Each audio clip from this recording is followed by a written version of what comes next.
Hello everyone, welcome back to the channel. Welcome to chapter number 5 of our CA syllabus. हमारी CA FM के syllabus का chapter number 5 accounting for debentures. यार ये chapter directly share capital के बाद लेने का एक सिंपल सा रीज़न था कि इसके काफ़ी सारे कॉन्सेप्ट्स हमारे शेयर कैपिटल चैप्टर से काफ़ी रिलेटेड है. Without any further do, let's get started. The word debenture has come from a Latin word deberere, which means to borrow. Debentures are debt instruments. According to Section 230 of the Companies Act 2013, debenture includes debenture inventory, bonds, and any kind of other securities issued by the company, whether constituting a charge on the assets or not, whether secured or not. Now this brings us to the kinds of debentures. कितने types के debentures होते हैं? They can be secured, unsecured, bearer, यानी कि जिसके हाथ में instrument है, जिसके पास इंस्ट्रूमेंट है, उसको इंटरेस्ट मिल जाएगा. And then we have registered debentures, मतलब ओनली द पर्सन जिसके नेम पे debenture is registered in the debenture ledger, only that person will get the interest. Debentures can be convertible debentures, मतलब they are converted into equity और preference shares of the company. ठीक है. Non convertible, redeemable, जो आगे जाके redeem हो जाएंगे. Then we have irredeemable और परपेचुअल डिबेंचर्स, जो इंडिया में कॉन्सेप्ट लीगल नहीं है. इंडिया में कॉन्सेप्ट ये अलाउड नहीं है. Then we have one of the interesting types. First, mortgage debentures. यार इनको they get a priority. They get a priority over other type of debt instruments. मतलब हम ये मान सकते हैं कि डिबेंचर्स की दुनिया के प्रेफरेंस शेयर्स है, क्योंकि preference shares get a priority over equity shares in payment of dividend and redemption. ये डिबेंचर्स की दुनिया के प्रेफरेंस शेयर्स हैं. And then we have the normal type के डिबेंचर्स, सेकेंड मॉर्टगेज डिबेंचर्स, जिनको फर्स्ट मॉर्टगेज डिबेंचर्स के बाद पैसे मिलते हैं. ठीक है. शेयर्स एंड डिबेंचर्स के कुछ basic differences. Shares are the ownership of the company, whereas debenture is just a debt for the company. ठीक है. शेयर्स के रिटर्न को डिविडेंड बोलते हैं, एंड डिबेंचर्स पे जो हमको रिटर्न मिलता है दैट इज इंटरेस्ट. ठीक है जी. शेयर्स के ऊपर वोटिंग राइट मिलता है. Shares are generally not secured, लेकिन इसका बिल्कुल उल्टा, the debenture holders generally do not have any voting rights. And debentures are generally fixed with a fix rate of interest also. ठीक है जी. इनका शेयर्स का repayment is in the form of dividend, लेकिन वो भी कंपनी की discretion पे होता है. Debenture because it is a debt capital of the company, उनके ऊपर कंपल्सरीली इंटरेस्ट पेमेंट मैंडेटरी है. Shares are generally not converted into debentures. कोई ऐसे क्यों ही शेयर्स परचेज करेगा जो आगे जाकर डिबेंचर्स में कन्वर्ट होंगे. बट ऐसे डिबेंचर्स एग्जिस्ट करते हैं that are later converted into equity shares और preference shares. Now issue of shares, one of the important topics. Issue of shares देखो सिंपल सी बात है, फॉर कैश हो सकता है, at par, at premium, at discount. लेकिन भैया डिस्काउंट तो अलाउड नहीं था, वो शेयर्स के इशू में डिस्काउंट अलाउड नहीं था. Debentures can be issued for discount. ठीक है. For consideration other than cash, for the purchase of assets, business, जैसा हमने शेयर कैपिटल में देखा, this is exactly the same. This is exactly the same. And the third type is collateral for securities, जो हम इस chapter में नया पढ़ने वाले हैं. Now debentures being issued at par, very simple, जैसा हमने पहले पढ़ा था वैसा ही same to same. Bank account debit to debenture application and allotment, then debenture application and allotment to debentures. हमारी सिंपल सबूरी हमारी शेयर कैपिटल में जो हमने सबसे पहली एंट्री पढ़ी थी, issue of shares at par, same. But यहाँ बस डिबेंचर्स आएगा. ठीक है जी. लेकिन अगर अलॉटमेंट्स में पैसे आ रहे हैं तो same, bank to debenture application and then debenture application to debentures. ठीक है जी. और allotment, bank to debenture allotment, debenture allotment to debentures. और मेकिंग कॉल्स, जितने भी आप कॉल्स लेंगे, bank to debenture calls, debenture calls to debenture account. Simple. एक छोटा सा एग्जाम्पल देख लेते हैं. Company made an issue of 50,000 debentures of ₹100 each. ठीक है. 25 मिलेगा एप्लीकेशन पे, 50 on allotment, 25 on the first and final call. Total कितना हुआ? 100 हो गया. ठीक है जी. परफेक्ट. टोटल कितना हो गया? 100 हो गया. Perfect. Company receive application for 52,000 debentures, जिसमें से 2,000 were refunded. Let's go. 52,000 into 25 we get 13 lakh rupees. हमको 13 लाख रुपीज़ हमको फिलहाल आ रहे हैं हमारे एप्लीकेशन मनी पे. 13 lakh rupees, 50,000 into 25 we get 12,50,000, जिसमें से हमको रखने हैं, बाकी हमको रिफंड कर देना है हमारे. ठीक है जी. कर दिया रिफंड, कोई दिक्कत नहीं है. फिर उसके बाद क्या है? उसके बाद तो सिंपल है. 50,000 into 50 we get on allotment 25 lakh rupees हम अलॉटमेंट करेंगे. ठीक है जी. अलॉटमेंट कर दिया. फिर उसके बाद फाइनल कॉलम का कितना आएगा? 12,50,000. Let's go. Very simple, very easy. Let's go. हाँ, उसके बाद में फिर आपको बैलेंस शीट भी बना के दी गई है. ठीक है जी. Assuming no other transaction, 50,000 in 200 we get 50 lakh. 50 lakh हमारे पास कैश में आया एंड 50 लाख हमारे बैलेंस शीट आपके लाइबिलिटी साइड में as debentures long term liability में दिख जाएगा. Yes, long term liability long term borrowings में हमको दिख जाएगा 50 lakhs sorry, and then cash and cash equivalents में 50 lakhs अगेन हमको मिल जाएगा matches. Now the same thing, अगर हमने डिवेंचर्स प्रीमियम पे इशू किए हैं, the surplus goes to securities premium account. अगर मैं 100 के डिवेंचर्स 120 में इशू करता हूँ, 20 जो मेरा बैलेंस आता है वो मेरा जाएगा सिक्योरिटीज़ प्रीमियम अकाउंट में. एंड बाकी स्टेप्स तो बिल्कुल मेरे वैसे ही है जैसे मैंने शेयर कैपिटल में आपको बताए थे. चलो इसका भी एक क्वेश्चन प्रैक्टिस कर लेते हैं. कंपनी इशू 2500 10% डिवेंचर्स, ओके जी, of ₹100 at a premium of 10%. Payable application में कितना पेबल है? 20. अलॉटमेंट में 50 इंक्लूडिंग द प्रीमियम, यानी कि 40 + 10, okay. And balance on the first and the final call, ठीक है जी. कॉल के टाइम में 40 50 60 40, ठीक है. टोटल इज 100, ठीक है जी. The public applied for 3500 shares, 3500 debentures. Applications for 2250 were accepted in full and 500 were allotted 250 debentures. Remaining application were rejected. देख लेते रिमेनिंग कितनी है. 3500 minus 2250 minus 500 we get 750 applications were rejected. 750 applications were rejected, ठीक है. 750 application were rejected. Initially हमको पैसे कितने मिले होंगे? एप्लीकेशन के पैसे will be 70,000, that is 3500 into 20, ठीक है जी. मिल गए हमको 70,000. इसमें से रिफंड कितने होंगे? रिफंड होंगे हमारे 750 जो अभी अभी हमने कैलकुलेट किए इंटू 20, 15,000, ठीक है जी. रिफंड हो गए, वेरी गुड. 70,000 रुपीज़ हमको मिले हैं, जिसमें से 15,000 तो हमने रिफंड कर दिया. अभी हमको एप्लीकेशन में जाने कितने चाहिए? 2500 इंटू 20, 50,000 जाने चाहिए. एंड हमें next level, next stage of इसके लिए कितने पैसे अलॉट करने हैं? 250 इंटू 20, 5,000, परफेक्ट. ये 5,000 कैलकुलेट करने के कई तरीके हैं. मैंने कैसे कैलकुलेट किया? देखो, 2250 शेयर्स, 2250 डिवेंचर्स को तो फुल अलॉटमेंट हो गई है, इनका तो कोई एक्सेस होगा नहीं. 500 को 250 शेयर्स अलॉट हुए हैं, 500 डिवेंचर्स को 250 डिवेंचर्स अलॉट हुए हैं, यानी कि इन्होंने 500 के पैसे भरे हैं लेकिन अलॉट इनको सिर्फ 250 हुए हैं. इसका सरप्लस कितना होगा? 250 debentures into 20, this comes to 5,000. इसको कैलकुलेट करने के कई तरीके हो सकते हैं, आप कोई भी तरीका यूज़ कर सकते हैं. एंड देन इसके बाद की तो एंट्रीज बिल्कुल सिंपल सी है. 2500 इंटू 50 वी गेट 1,25,000. 1,25,000 हमको रिसीव हुआ. 2,000 into 40 we get 1 lakh and 25,000 हमारा सिक्योरिटीज़ प्रीमियम. वैसे ही हमारा 2,500 इंटू 40 वी गेट 1 लाख हमारा फाइनल कॉल का अमाउंट, हमारा फाइनल कॉल का amount. Now issue of debentures at discount. अभी अभी हमने देखा था कि यार देखो, शेयर कैपिटल, हम इक्विटी शेयर कैपिटल डिस्काउंट पे इशू नहीं कर सकते, बट हम डिबेंचर्स डिस्काउंट पे इशू कर सकते हैं. सेम थिंग है यार. डिबेंचर अलॉटमेंट या डिबेंचर एप्लीकेशन या इवन बैंक डेबिट करो, हमारा discount on issue of debentures करो डेबिट एंड डिबेंचर्स अकाउंट करो क्रेडिट. सिंपल सी बात है. चलो एग्जाम्पल ले लेते हैं. 5,000 debentures were issued at a discount, 5,000 debentures were issued at a discount of 5%, यानी कि 95 पे, ठीक है. टोटल देख लेते हैं, 20 45 95, परफेक्ट है जी, ठीक है. Discount being adjustable on allotment, allotment में हमको डिस्काउंट एडजस्ट करना है. 5,000 इंटू 20, 1 लाख हमको एप्लीकेशन पर मार्क करना है. 5,000 into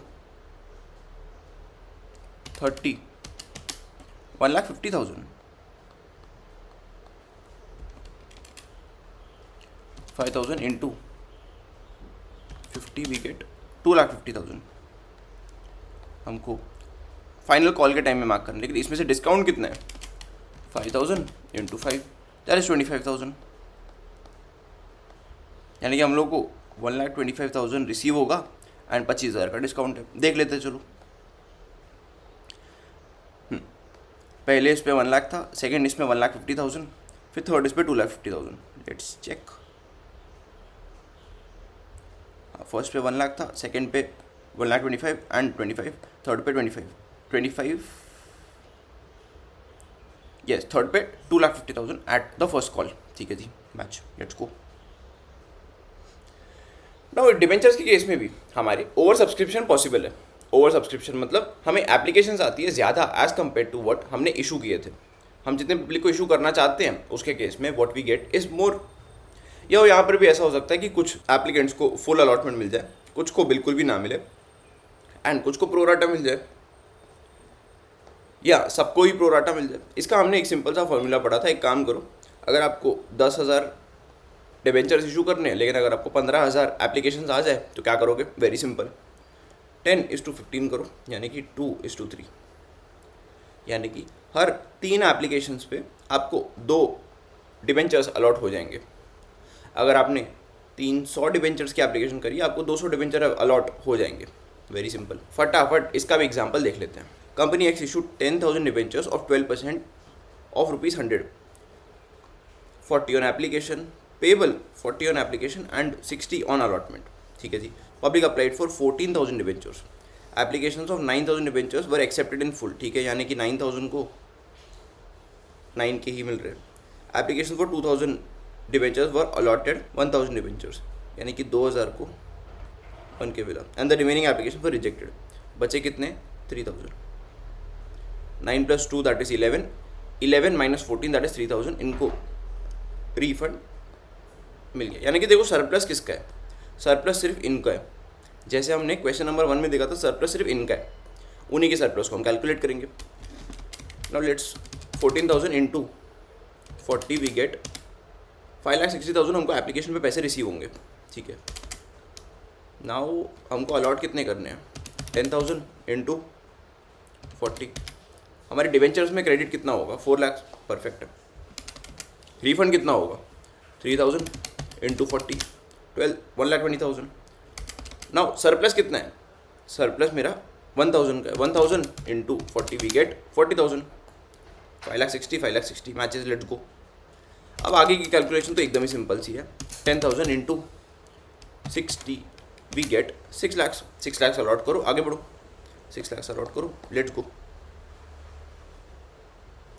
now debenture is issued for consideration other than cash. यहाँ पर हम एसेट एक्विजिशन के लिए, बिजनेस एक्विजिशन के लिए, हमारे दिल में जो ट्रांजैक्शन आए हम उसके लिए हम अपने डिबेंचर्स को इशू कर सकते हैं। Very good. For acquisition of assets, very very very simple, sundry assets to vendors, let's go. लेकिन यहाँ पर भी हमारा concept of par, premium and discount exist, जैसे हमारे शेयर्स में एग्जिस्ट करता था, सेम वैसे। मतलब अगर हम एसेट ले रहे हैं हमारे वेंडर से 120 रुपीज़ का, लेकिन अगर हम डिबेंचर दे रहे हैं 100 पे, तो अगर हम इसको ट्रांजैक्शन में पुट इन करने की कोशिश करें, एसेट डेबिट टू डिवेंचर 120, 100, ये जो शॉर्टफॉल आया है वो क्या है? हमारा सिक्योरिटीज़ प्रीमियम है, बिकॉज हमने debentures at a premium issue किया। हमको कंसिडरेशन जो सामने वाले से मिली है वो 20 रुपीज़ ज़्यादा है। लेकिन अगर इसका उल्टा केस लेते हैं, एसेट मेरा 120 की जगह समझो 80 का है, एसेट मेरा 80 का है, एसेट मेरा 80 का है, तो is this not like discount on issue of debentures? अजी वेरी सिंपल। अगर हम एट पार इशू कर रहे हैं तो हम अपने वेंडर या asset account debit to debentures कर देंगे। Very simple.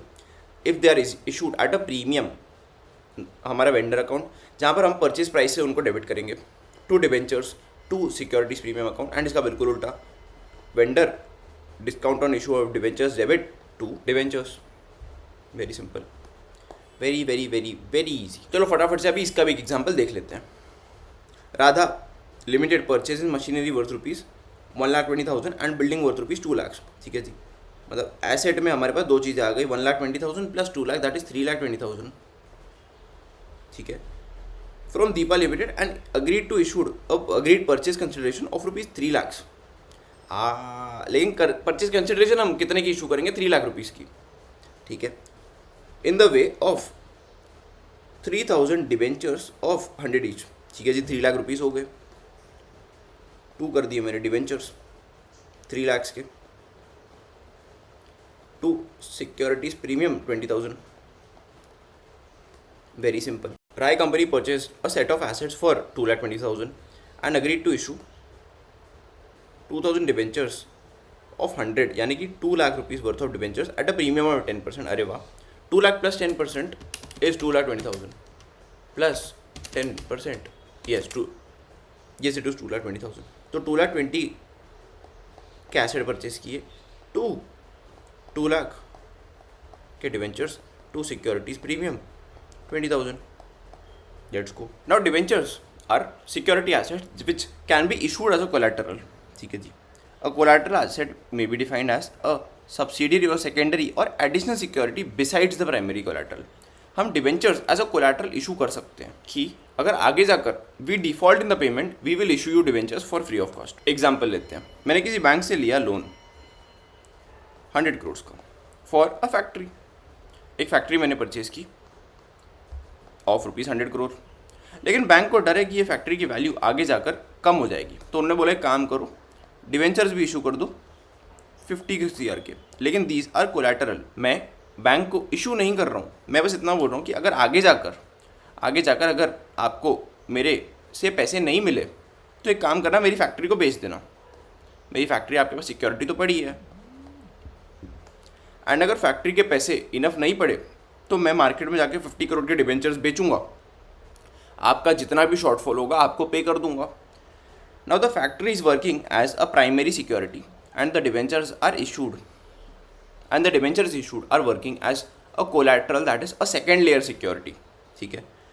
एंड बिकॉज मैं आज के टाइम में किसी को डिबेंचर्स एक्चुअली इशू नहीं कर रहा हूँ, तो पहले मेरी अकाउंटिंग ट्रीटमेंट का फर्स्ट मेथड है कि कोई अकाउंटिंग नेसेसरी नहीं है, बिकॉज जब आप डिबेंचर इशू करोगे तो जाके अकाउंटिंग कर लेना. आज के दिन में कोई अकाउंटिंग करने की जरूरत एज सच है नहीं. लेकिन हमारा सेकंड मेथड एंड एग्जाम में काफ़ी ज़्यादा पूछे जाने वाला method is the use of debenture suspense account. ठीक है, मतलब एक काम करो, सस्पेंस पार्टी के नाम पे डिबेंचर इशू कर दो. Debenture suspense account debit to debentures at the nominal value of the debentures issued. ठीक है, लेकिन अगर आगे जाकर आपने प्रॉपरली अपने लोन की अमाउंट रिपे कर दी तो इसके ऊपर आपको कुछ इंटरेस्ट पे करना नहीं पड़ेगा एंड डिबेंचर इशू भी नहीं करने पड़ेंगे. एंट्री को रिवर्स कर देना, debentures to debenture suspense account, दोनों अकाउंट हो गए टैली, काम खत्म.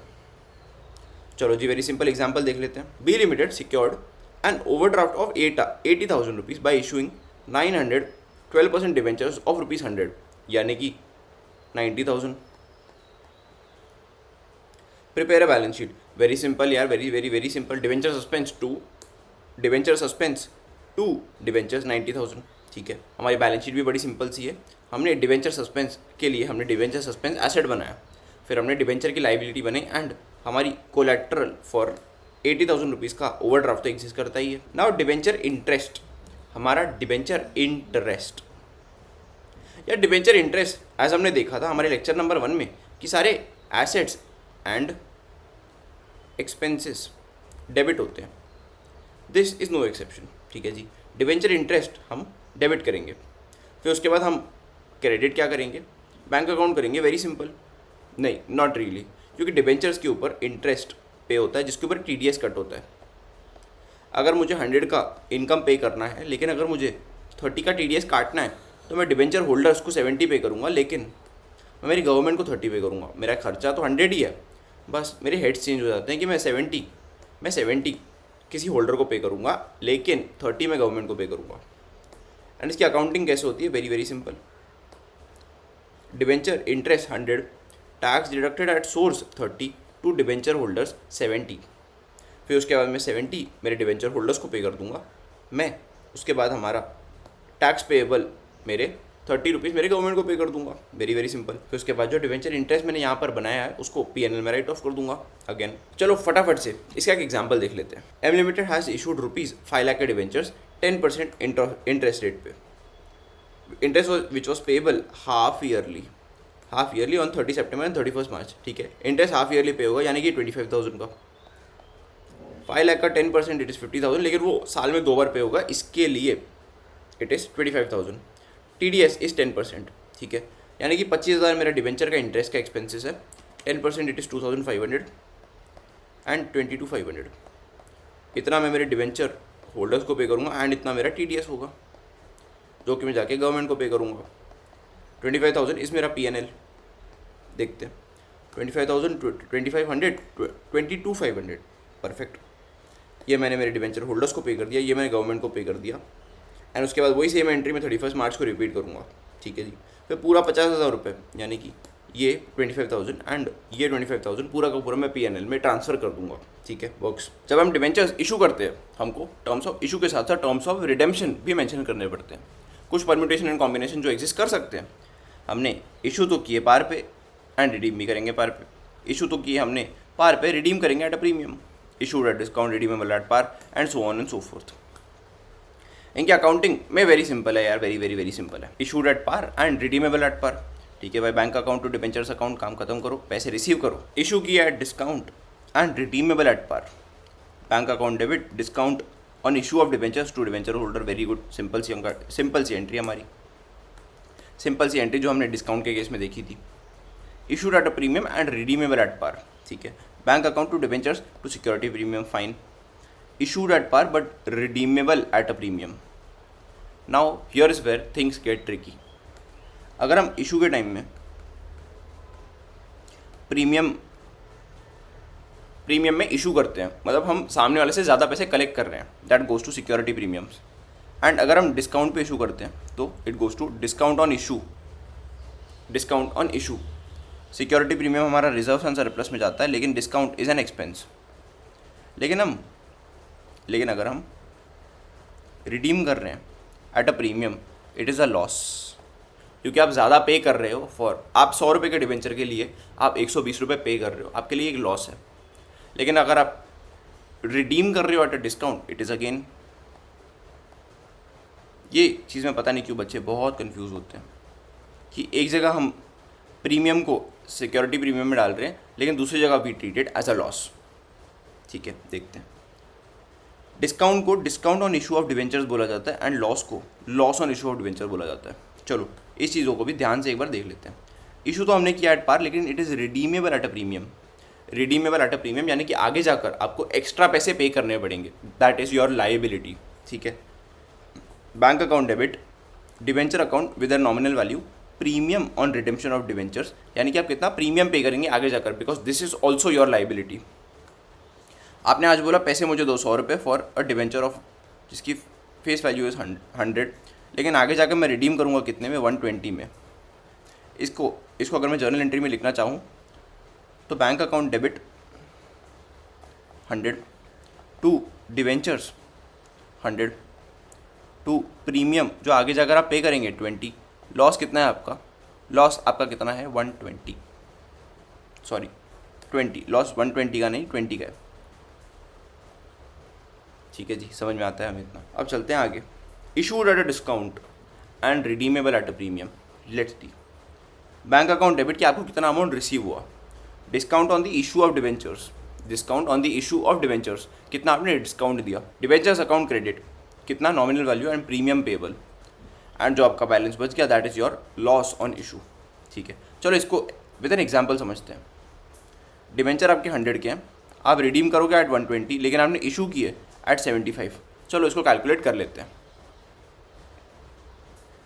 Bank account debit 75 to debentures 100 to premium 20। These are both of your liabilities, आपकी लाइबिलिटीज़ हैं। डिस्काउंट ऑन इशू कितना है 25, that is 75 minus 100, 75 minus 100 is your discount on issue. Now loss on issue कितना आता है, loss आया मुझे 20 का, वेरी सिंपल, लॉस आया मुझे 20 का। Now issued at a premium and redeemable at a premium, देखते हैं। Bank account debit to debenture account and premium account जैसा हमने देखा, एंड बिकॉज हमने इसको प्रीमियम पे इशू किया है we will also debit SP reserve, very simple. And loss हमारा जैसा आता है वैसा ही आएगा। एंड इसी के इंस्टीट्यूट ने हमको काफ़ी सारे प्यारे प्यारे एग्जाम्पल्स दिए हुए हैं। Company issue 12% 1 lakh debentures of 100 each, यानी कि हमारे 100 लाख के डिवेंचर हमने इशू किए हैं, हमने 100 लाख यानी कि 1 CR के डिवेंचर्स इशू किए हुए हैं। ठीक है, आंसर इन थाउजेंड से तो अपन भी इन थाउजेंड्स कर देते हैं, आंसर इन थाउजेंड से तो हम भी इन थाउजेंड्स कर देते हैं, यानी कि 10,000 वर्थ ऑफ डिवेंचर्स कंपनी ने मार्केट में इशू किया। Issued at par and redeemable at par तो कुछ भी नहीं होगा हमारा, नॉर्मल सा bank account debit to debentures हो जाएगा 10,000, bank account debit to debentures 10,000। ठीक है, issued at a discount of 10% and redeemable at par. Issued at a discount of 10% यानी कि आपको 9,000 रुपीज़ रिसीव हुआ है, लेकिन आपका डिवेंचर्स है 10,000 का, 1,000 आपका discount on issue of debentures, let's see, perfect. At a premium of 10% and redeemable at par, यानी कि आपको 11,000 रुपये रिसीव हुए, लेकिन आपको पैसे आगे जाकर लौटाने कितने हैं? 10,000। देखते हैं। एसपी रिजर्व में हमारा 1,000 जाएगा, लेट्स चेक। बैंक अकाउंट में 11,000 हमको रिसीव हुआ, 10,000 हमारी debenture liability and SP reserve में 1,000। ठीक है, very simple. Issued at a premium of 10% at redeemable at a premium of 5%। देखते हैं उसको भी। Issued at a premium of 10% यानी कि 11,000 आपको रिसीव हुआ रहेगा। Redeemable at a premium of 5% मतलब आपको आगे जाकर 10,000, 500 का आपको 500 का जाकर आपको 10,000 एंड 500 का आगे जाकर आपको डिवेंचर्स के लिए एंड प्रीमियम के लिए पे करना पड़ेगा। आपने 1,000 सिक्योरिटी प्रीमियम में क्रेडिट किया रहेगा, तो आपका लॉस ऑन इशू आया 500, लॉस ऑन इशू आया आपका 500। Let's check. ठीक है, 11,000 रिसीव हुआ, 500 loss on issue, security premium 1,000, premium on redemption 1,000। हाँ परफेक्ट है जी। नहीं, premium on redemption is 500, sorry 500। हाँ 500 लिया था। 1,000, 500, 1,000, 10,000, 1,000 एंड 500, 10,000, 1,500 परफेक्ट है। Issued at par and redeemable at a premium of 5%। Very simple. 10,000 में हमने इशू किया, redeemable at a premium of 5%, यानी कि 10,000 डिवेंचर्स, 500 अपना प्रीमियम, लॉस ऑन इशू आ गया अपना 500, लॉस ऑन इशू आ गया हमारा 500। Let's check. Loss on issue आ गया हमारा 500। Yes perfect, let's go. Issued at a discount of 10% and redeemable at a premium of 5%। Let's see. 10,000 के डिवेंचर्स मैंने इशू किया एट अ डिस्काउंट ऑफ 10%, यानी कि 9,000 में मैंने इशू किए बैंक। डिस्काउंट कितना आया मेरा? 1,000। Debentures 10,000 and redeemable at a premium of 5, तो मेरा प्रीमियम, मेरी ये टोटल लाइबिलिटी कितनी आएगी? 500, 10,500। तो मेरा लॉस ऑन इशू कितना आया? 500 अगेन।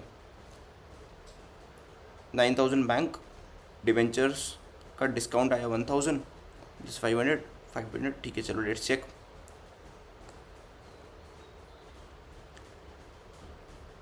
$9,000 मेरा बैंक में रिसीव हुआ, 10,000 मैंने डिवेंचर्स में डाला, 500 मेरा प्रीमियम। हाँ, यहाँ पर हम साथ में भी दिखा सकते हैं इन दोनों को। हम डिस्काउंट एंड लॉस को एक साथ क्लब करके भी टोटल मिलाकर 1,500 भी दिखा सकते हैं। मॉड्यूल में वैसे किया हुआ है। मॉड्यूल में 1,500 टोटल मिलाकर क्लब करके दिखाया हुआ है। ठीक है जी, मॉड्यूल में क्लब करके हमने यहाँ पर उल्टा थोड़ा ज़्यादा डिटेलली आंसर दिया है। कुछ हर्जी नहीं है हमारे आंसर में भी, हमारे आंसर में कुछ हर्जी नहीं है। हमने बस चीज़ों को थोड़ा बाइफरकेट करके दिखा रखा है। मॉड्यूल में इन दोनों को क्लब करके एज 1,500 दिखाया हुआ है। हमने इसी के क्लासिफिकेशन दे दिए कि जिसमें से discount is 1,000 and loss is 500। जाने तो दोनों हमारे PNL में ही है, हमने बस एक थोड़ा ज़्यादा डिटेल आंसर दे दिया। That is not a problem. लेकिन भैया करना क्या है हमको? डिस्काउंट ऑन इशू का, जो हमने डिस्काउंट और लॉस ऑन इशू किया है उसका करना क्या है? उसको हमारे PNL में राइट ऑफ करना है। कैसे यार? देखो, जितना आपका डिवेंचर का ड्यूरेशन है, फिक्स इंस्टॉलमेंट, मतलब अगर आपका 40,000 का लॉस है, अगर आपका 40,000 का लॉस है, अगर आपका ड्यूरेशन ऑफ डिवेंचर इज 10, काम करो हर साल 4,000 का लॉस राइट ऑफ करते जाओ। हर साल आपको 4,000 रुपीज़ का लॉस राइट ऑफ करना है। लेकिन एक दूसरा मेथड, एक फ्लक्चुएटिंग इंस्टॉलमेंट मेथड, ये आपको एग्जाम्पल करके ही समझ में आएगा। Let's say B limited issued 2,000 debentures of 100 each, यानी कि 2 lakh worth of debentures B limited ने इशू किए, लेकिन at a discount of 6%। At a discount of 6% we get into 6%, 2 lakh into 6% we get 12,000। 12,000 के डिस्काउंट पे इशू किए, repayable by annual withdrawal of 4 years, यानी कि हर साल 2 लाख में से 4 सालों में, यानी कि हर साल 50,000 रीपे हो जाएगा। Then show the discount on the issue of debentures. ठीक है, ईयर नंबर 1 यानी कि 01 April 18, 2 lakh, 19, 1.5 lakhs, 20 it is 1 lakh, and 21 it is 0.5 lakhs। ये हमारा आउटस्टैंडिंग होगा at the beginning of the year for every year. 22 के beginning में मेरा ये 0 फुली पेड ऑफ हो जाएगा। ठीक है जी, तो मेरा लाइबिलिटी का ratio at the beginning of each year क्या है? 2:1.5 1 0.5। इसको अगर मैं थोड़ा सा सिंप्लीफाई करूँ, आई गेट 4:3:2:1, 4:3:2:1। मेरे को ये थोड़ा सिंप्लीफाई करके इंटू 10 किया एंड उसके बाद मैं तो इन सारे नंबर्स को डिवाइड बाई 5 किया, ठीक है। तो मेरे 12,000 जो मेरा डिस्काउंट था, एक काम करो उसको इसी रेशियो में डिवाइड कर दो। फर्स्ट ईयर में कितना 12,000 इंटू 4/10, सेकेंड ईयर में कितना इंटू 3/10, 12,000 इंटू 3/10, थर्ड ईयर में 12,000 इंटू 2/10 एंड फोर्थ ईयर में 12,000 इंटू 1/10।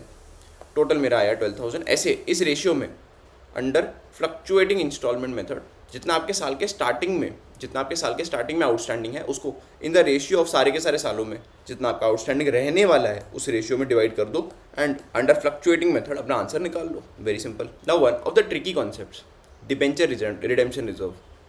यार ये तो हमने पहले नहीं बनाया था भैया, वो हमारा कैपिटल रिडेम्पशन रिजर्व था, हमारा इशू ऑफ शेयर्स के टाइम में। यहाँ पर हमारा DRR थोड़ा डिफरेंट है। Every company issuing redeemable non convertible debentures has to create a DRR at least of a certain percentage of the total outstanding of the issued debentures describe below, जो नीचे described है। Issuing redeemable non convertible debentures, this effort is to protect the debenture holders from the possibility of company defaulting on payments as DRR ensures that enough funds are available for the obligation। अगर company ने 10 crore worth of debentures issue किए हुए हैं with a maturity of 2032, company को हर साल at least 10% का DRR, ताकि 10 साल में 10% अगर हर साल बनाते जाएंगे यानी कि 1 करोड़ का हर साल बनाते जाएंगे इंटू 10 दैट इज़ 10 करोड़। उनकी पूरी लाइबिलिटी का उन्होंने एक DRR एक रिजर्व बना रखा है, एक पूरी लाइबिलिटी का DRR यानी कि एक रिजर्व बना रखा है। ठीक है जी, समझ में आता है हमें। एडिक्वेसी ऑफ DRR, किन केसेस में DRR बनाना पड़ेगा, कितना बनाना पड़ेगा एंड किन केसेस में DRR की कोई ज़रूरत ही नहीं है। हमारे जितने भी AIFIs हैं, ऑल इंडिया फाइनेंशियल इंस्टीट्यूशन, इनको एंड हमारी banking companies public as well as privately placed debentures के लिए कोई भी DRR बनाने की ज़रूरत नहीं है। They don't need any amount of DRR, क्योंकि ये हमारे RBI के अंडर वर्क करते हैं एंड RBI इनसे कुछ अलग टाइप के रिजर्व्स बनवाता है जो हमारे सिलेबस में नहीं है। क्या इनके रिजर्व्स बनते हैं? अजी बिल्कुल बनते हैं। DRR जैसे ही हम इनके भी रिजर्व्स बनते हैं, लेकिन क्या वो हमारे सिलेबस में है? नहीं, वो हमको RBI बताता है कि इनको कितने, कैसे एंड कहाँ कहाँ रिजर्व बनाने पड़ते हैं। And this is all guided by RBI की guidelines. This is all guided by RBI guidelines. Other financial institutions under section 272 subsection 72 of companies act, other financial institutions. देखते हैं DRR will be applicable to NBFCs in 3 below। देख लेते हैं NBFCs का क्या है। All listed NBFCs and other listed companies, दोनों को DRR की जरूरत नहीं है, यानी कि सारी लिस्टेड कंपनीज को DRR नहीं चाहिए, यानी कि हमारी अदर फाइनेंशियल इंस्टीट्यूशंस को भी DRR नहीं चाहिए होता। अदर फाइनेंशियल इंस्टीट्यूशंस मतलब हमारी AIFIs financial institutions, other financial institutions under section 72, हमारी लिस्टेड कंपनीज, तीनों को ही हमारे DRR नहीं चाहिए होता। ठीक है, तो हमारी अनलिस्टेड कंपनीज देख लेते हैं। फॉर अनलिस्टेड कंपनीज और unlisted NBFCs registered with RBI को भी कोई DRR की ज़रूरत नहीं होती है। Unlisted companies other than AIFIs and banking companies, because AIFIs को तो कभी भी नहीं लगने वाला हमारा DRR। हमारी NBFCs को अब बड़ा सिंपल सा है, वेदर दे आर लिस्टेड और whether they are not listed. लेकिन AIFIs का बड़ा क्लियर है, AIFIs का हमारा बड़ा क्लियर है, वेदर दे आर लिस्टेड और नॉट लिस्टेड। हमारी banking companies whether they are listed और not listed does not matter. हमारी NBFCs अगर लिस्टेड है तो उनको 3 में एग्जाम्पशन मिल जाएगी, अगर अनलिस्टेड है तो उनको 4 में एग्जाम्पशन मिल जाएगी, लेकिन एग्जाम्पशन मिलेगी ज़रूर। तो हमारी AIFIs, हमारी बैंक्स, हमारी NBFCs, because they are under the supervision of RBI whether they are listed और नॉट लिस्टेड, उनके ऊपर हमारे DRR की रिक्वायरमेंट नहीं आएगी। हमारी लिस्टेड कंपनीज के ऊपर भी DRR की रिक्वायरमेंट नहीं आएगी, because they are under the supervision of SEBI. ठीक है जी। अदर अनलिस्टेड कंपनीज मतलब हमारी other than AIFIs and banks, हमारी अदर देन ऑल NBFCs, क्योंकि NBFCs के ऊपर वैसे भी नहीं लगने वाला। तो हमारी अनलिस्टेड कंपनीज में क्या क्या आती है? सारी की सारी companies other than AIFIs, banking companies and NBFCs, उनके ऊपर कितना है हमारा 10% of the total outstanding debentures issued. 10% of the total outstanding debentures issued. हमको डिवेंचर रिजर्व बनाना किसे है? हमको कंपल्सरली PNL से बनाना है, हमको कंपल्सरली P&L अकाउंट से बनाना है, ठीक है। हमने P&L का अकाउंट पहले बैलेंस सेट ऑफ करना है। P&L अकाउंट डेबिट यानी कि P&L में हमको एक एक्सपेंस बुक करना है to DRR debenture redemption reserve. फिर जब आप DRR के पैसे इन्वेस्ट कर देंगे कहीं पर, आपको मैंडेटरली कुछ नोटिफाइड एरियाज में पैसे इन्वेस्ट करने होते हैं, ठीक है। DRR investment account debit to bank, ठीक है जी। जब आपको इन्वेस्टमेंट की इनकम होती है, bank to DRR investment account की इनकम, ठीक है। फिर जो आपकी इनकम हो रही है इस इन्वेस्टमेंट पे, आप उसको P&L में लेके जाएंगे, very simple. At the time of redemption of our debentures, आप अपनी इन्वेस्टमेंट पहले तो सेल ऑफ करेंगे, हमारी bank account debit to DRR investment, जो भी आपने सिक्योरिटी परचेज करी रहेगी उसकी आपको इन्वेस्टमेंट सेल करनी है, ठीक है। आप अपने डिवेंचर्स को राइट ऑफ करेंगे, debentures debit to account holders, फिर अकाउंट होल्डर्स टू बैंक करेंगे। एंड DRR अकाउंट, जितना भी आपने DRR रिजर्व एंड सरप्लस बना रखा है, उसको आप ट्रांसफ़र करेंगे हमारे जनरल रिजर्व में।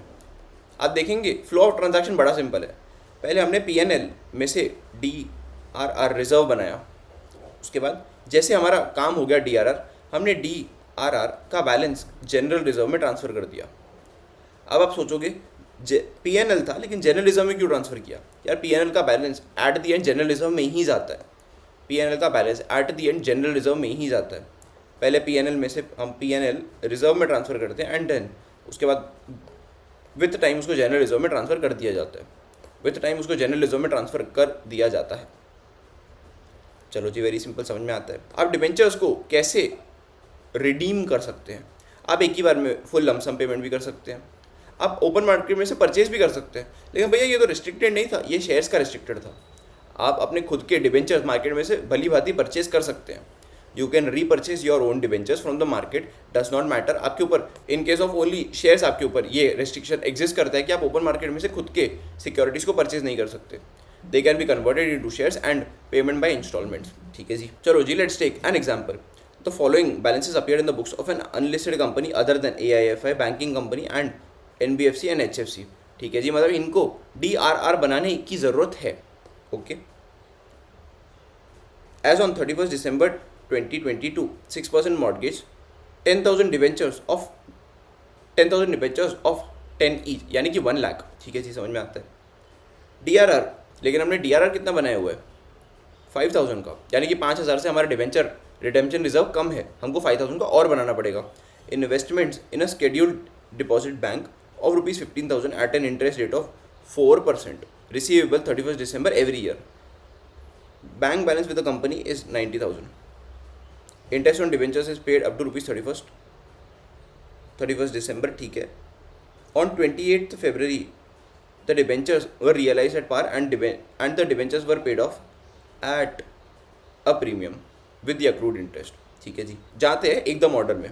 या देखो, इनका DRR पहले तो सबसे कम था, पहले इनका DRR was only 5% ऑफ 5,000। तो पहले क्लीन कर लेते हैं, थोड़ा सा क्लीन कर लेते हैं इसको। DRR इनका 5,000 था, लेकिन होना कितना चाहिए था? 10,000। 5,000 का DRR ऑलरेडी एग्जिस्ट करता है, 5,000 का हमको एडिशनली क्लियर करना है from where? P&L, very simple. तो DRR कहाँ गया? हाँ, हमारा डिवेंचर रिडेम्पशन रिजर्व अकाउंट 5,000 पहले एग्जिस्ट करता था, हमको 5,000 एडिशनली क्रिएट करना है, हमको 5,000 एडिशनली क्रिएट करना है ताकि टोटल मिलाकर 10,000 होना चाहिए।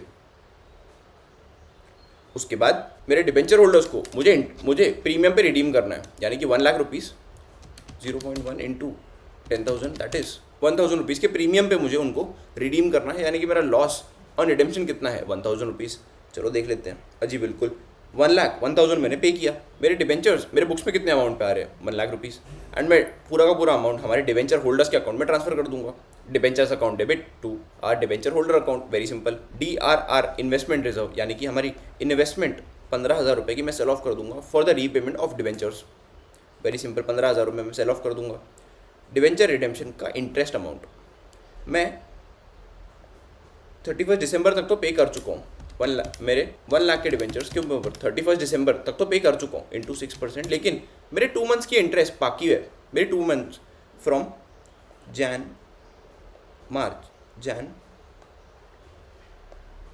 टू Feb का 28th, क्योंकि मैं रिडीम 28 Feb पे कर रहा हूँ, into 2 divided by 12 we get 1,000 रुपये। मेरा 1,000 रुपये का इंटरेस्ट एक्स्ट्रा पे करना बाकी है उनको, लेकिन फिर वैसे ही मुझे 15,000 रुपये की जो मेरी इन्वेस्टमेंट है, ये जो 15,000 की इन्वेस्टमेंट है उसके ऊपर मुझे 2 महीने का इंटरेस्ट भी तो कम मिला है, into 4% into 2 divided by 12, what I get is 100 rupees.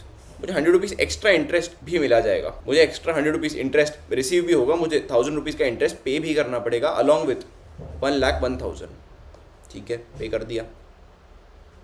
15,000 की मैंने मेरी इन्वेस्टमेंट सेट ऑफ करी, मैंने 15,000 की मेरी इन्वेस्टमेंट सेल करी, जिसके ऊपर मुझे एक्स्ट्रा इंटरेस्ट की इनकम हुई ऑफ ₹100। मैंने मेरे डिवेंचर होल्डर को कितना पे किया, 1,01,000, 1 lakh for the face value and 1,000 for the premium. Extra मैंने इंटरेस्ट कितना पे किया, 1,000, बैलेंस मेरा ये क्लोजिंग आ गया। ठीक है जी, very simple and yes this completes our solution. अगर हम एक ऑर्डर में जाते हैं तो हमारा ये सोल्यूशन निकालना ज़्यादा मुश्किल नहीं है। चलो जी एक और एग्जांपल देख लेते हैं। Apple other than AIFI banking company HFC and NBFC, यानी कि इसके ऊपर DRR की रिक्वायरमेंट आ जाती है। चलो चेक कर लेते हैं। 12% डिवेंचर्स ऑफ ₹75,000, इनके ऊपर रिक्वायरमेंट कितनी है DRR की, 10%, लेकिन इन्होंने बनाया कितना, 25,000, एक्स्ट्रा ही बनाया चलेगा। ठीक है, 11,250 की इन्होंने इन्वेस्टमेंट कर रखी है of 10%। Annual contribution was made on 31st March every year। ठीक है, bank balance was 75,000 before the receipt of interest। ठीक है, investments were realized for redemption at a premium, investments were realized at par for redemption of debentures at a premium। 10% का premium हम पे कर रहे हैं, दैट इज 7,500। ठीक है, यानी कि डिबेंचर होल्डर्स के अकाउंट में कितना जाएगा हमारा, 75,000 प्लस 10%, दैट इज 82,500। चलो भाई देख लेते हैं एक बार, debenture holders account, yes 75,000 plus 7,500, पे कितना होगा, 82,500 इंक्लूडिंग द प्रीमियम। 11,250 की हम हमें सिक्योरिटी सेल कर देंगे, डिवेंचर रिडेम्पशन रिजर्व की इन्वेस्टमेंट, यस सेल कर दी। ठीक है जी, 75,000 के डिवेंचर्स को हम हमारे डिवेंचर होल्डर्स के अकाउंट में ट्रांसफर करेंगे। Now the bank account is very interesting। Bank account is very interesting because यहाँ पर क्लियरली मैंशनड है बैंक अकाउंट का balance was how much, bank account का balance was 75,000 before the receipt of interest. Bank account का balance was before the receipt of interest. चलो देखते हैं what does this mean. 75,000 हमारा ओपनिंग बैलेंस है ना, उसमें क्या 11,250 की हमने डिवेंचर्स रिडेम्पशन रिजर्व की इन्वेस्टमेंट सेल करी, तो ये रिसीट आएगा।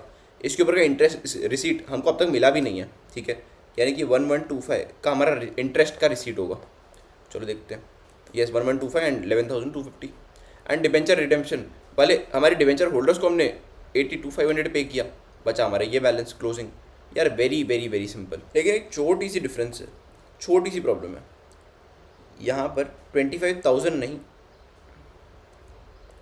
2,500 है।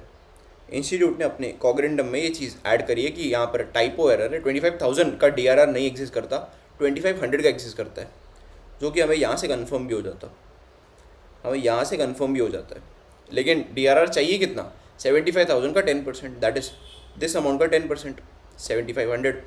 5,000 का हमको एडिशनली DRR क्रिएट करना पड़ेगा। We have to create additional 5,000, यानी कि 2,500 माइनस 7,500, जो कि आगे जाकर हमारा जनरल रिजर्व में ट्रांसफर भी हो जाएगा। इंस्टीट्यूट ने अपने कॉग्रेंडम में ये चीज़ें ऐड करी हुई है। हमने DRR तो 10% क्रिएट करना है, समझ लिया, ऑफ DRR। DRI की लिमिट 15% मेंशन्ड है। 15% should be the appropriate level of DRI, debenture redemption investment account. चलो देखते हैं अभी आगे वाला सम क्या बोलते हैं। Unlisted company other than AIFI banking company NBFC HFC, okay fine. Long term borrowings in respect of debentures is 1 lakh. ठीक है, debentures are redeemed at a premium of 5%। चलो देख लेते हैं। सबसे पहले हमको DRR क्रिएट करना है कितना, हमको DRR क्रिएट करना है कितना, 10%, 10,000। हमको डिवेंचर रिडेम्पशन की इन्वेस्टमेंट बनानी है, DRI बनानी है 15%, that is 15,000, okay fine. Then we have to redeem these things at a 5% का इंटरेस्ट, यानी कि 5,000। डिवेंचर रिडेम्पशन डिवेंचर होल्डर्स के अकाउंट में कितना जाएगा, 1,05,000। Debenture account debit, premium on redemption debit to, या even loss on redemption of debenture debit to debenture holders. Premium payable, yes ठीक है फाइन। फिर यही प्रीमियम को हम PNL में राइट ऑफ कर देंगे। एंड आगे जाकर जब हमारे DRR की ज़रूरत नहीं पड़ेगी, will transfer it to general reserve account. हम इसको जनरल रिजर्व अकाउंट में ट्रांसफर कर देंगे, वेरी सिंपल। हम इसको आगे जाकर जनरल रिजर्व में ट्रांसफर कर देंगे, हम हमारी सिक्योरिटी सेल कर देंगे एंड बैंक से हम हमारे डिवेंचर होल्डर्स को पे कर देंगे। अब समझते हैं हमारा concept of cum interest and ex interest. यार देखो, सिक्योरिटीज़ का face value can be 100, but इनका market value can be anything. इनका market value can be anything. समझो इसकी मार्केट वैल्यू 97 है, बट इज इट रियली 97? इसके अंदर इंटरेस्ट का कंपोनेंट इंक्लूडेड भी तो हो सकता है। कैसे? चलो समझते हैं। समझो मेरी इंटरेस्ट पेमेंट की ड्यू डेट है 31 मार्च, 10% इंटरेस्ट पे। लेकिन समझो मैं 31 मार्च को नहीं, मैं सेल कर रहा हूँ ये सिक्योरिटी 30 जून को, जिस दिन 97 की मार्केट प्राइस एग्जिस्ट करती है। तो आपको नहीं लगता 31 मार्च से लेकर 30 जून तक 3 महीनों का, मार्च अप्रैल मई जून, 3 मंथ्स का इंटरेस्ट कंपोनेंट इस 97 की प्राइस में इंक्लूडेड होगा? Don't you think so? आप 3 महीने का इंटरेस्ट का रेवेन्यू छोड़ोगे थोड़ी? अगर आप अपना शेयर या किसी को भी अपनी सिक्योरिटी बेच रहे हो, आप अपना इंटरेस्ट का कंपोनेंट छोड़ थोड़ी दोगे। ठीक है, कैलकुलेट करते हैं कितना, 100 into 10%, that is 10 rupees, into 3/12, 2.5, यानी कि 97 में 2.5 is interest. 97 minus 2.5, 94.5 is my ex interest price. Ex interest मतलब excluding interest price, ex interest price मतलब एक्सक्लूडिंग इंटरेस्ट प्राइस। एंड 97 क्या है? हमारी cum interest price. Ex interest price मतलब हमारी price excluding the interest, cum interest price मतलब price including the interest. ठीक है जी, हमें ये समझ में आता है। चलो अभी इसी को सॉल्व करते हैं एक बार, इन्हीं चीज़ों को एक बार फटाफट से सॉल्व कर लेते हैं। XYZ has issued 5000 debentures of 100 each, यानी कि 5 लाख रुपए के डिवेंचर इशू करे हुए हैं। Interest on the debentures is paid half yearly on 30 June and 31 December every year. However company कोई सिंकिंग फंड मेंटेन नहीं कर रही है। कंपनी ने 500 डिवेंचर परचेज किया है एट ₹95 कम इंटरेस्ट, लेकिन इसमें इंटरेस्ट का कंपोनेंट इंक्लूडेड है। इंटरेस्ट का कंपोनेंट कैलकुलेट कर लेते हैं। चलो, 100 रुपीज़ की सिक्योरिटी है, 100 या वेरी सिंपल हमारे फॉर्मूला के हिसाब से, इंटू 10% आया हमारा 10 रुपीज़, इंटू 3/12। 3/12 कैसे? 31 दिसंबर को इंटरेस्ट पे होता है। आज क्या डेट है? 1 April. December, Jan, Feb, March and April. Jan, Feb, March के पूरे मंथ एंड अप्रैल का फर्स्ट डे इग्नोर करो। फर्स्ट जैन, फेब, मार्च के पूरे months into 3/12 we get is 2.5, but this is per debenture. Per debenture total कितने debentures है? 500, 500, 2.5 into 500 we get, 2.5 into 500 we get is 1250। तो इसकी journal entry थोड़ी सी different है। चलो देख लेते हैं।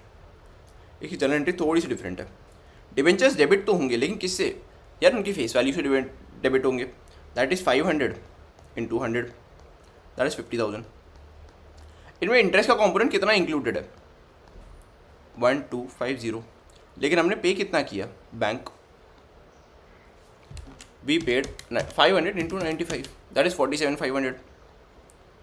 47,500 दैट इज़ 500 इंटू 95, 500 इंटू 95। अब मेरा बैलेंसिंग फिगर क्या आएगा? मेरा क्रेडिट में बैलेंसिंग फिगर आ रहा है P&L। मैंने 51,250 के डिवेंचर्स के लिए 47,500 पे किया। मेरा कितना गेन आया? 3,750। मतलब अगर डेबिट में डिफरेंस आया तो लॉस होगा, हमारा क्रेडिट में डिफरेंस आया इसके लिए इट इज़ गेन। ठीक है, profit on cancellation of debentures we get 3,750। Very simple. 1 April को तो ये हमने कर दिया। अब आया हमारा 30 जून, हम 4,500 डिवेंचर्स के ऊपर इंटरेस्ट पे करेंगे। 4,500 के डिवेंचर्स के ऊपर हम इंटरेस्ट पे करेंगे। 4,500 इंटू 100 इंटू कितना है? 5%, 22,500। 4,500 इंटू 100 इंटू 5%। ठीक है जी। On 1 October company purchased 600 debentures at ₹90, लेकिन यहाँ पर एक्स इंटरेस्ट यानी कि एक्सक्लूडिंग इंटरेस्ट लिखा है. We have to consider price given in the question. यहाँ पर एक्स इंटरेस्ट प्राइस मेंशन्ड है. चलो कैलकुलेट करते हैं कि कम इंटरेस्ट प्राइस कितनी होगी. इसमें डिबेंचर का कंपोनेंट में इंटरेस्ट कितना होगा देखते हैं. 100 का ये into 10% into June, July, August, September, October, July, August, September, again 3 months. June, July, August, September, yes 3 months. 3/12 we get 2.5, but it is for one debenture into 600 we get 1500. चलो देखते हैं. हाँ ठीक है, 600 debentures into 10 into 100 their face value, ये 1500 अपने ऊपर calculate किया. बैंक में कितना आया रहेगा 90 एक्स इंटरेस्ट. इसको अगर मुझे कम इंटरेस्ट बनाना है 90 प्लस 2.5 वी गेट 92.5. तो मैंने 92.5 फॉर 600 शेयर्स पे किया रहेगा. 92.5 इंटू 600 वी गेट 55,500. मैंने टोटल मिलाकर पे किया रहेगा. यस, नेट इफेक्ट मैंने प्रॉफिट निकाल लिया. 500 शेयर्स मैंने पहले परचेज किए थे एंड 600 मैंने अभी परचेज किए.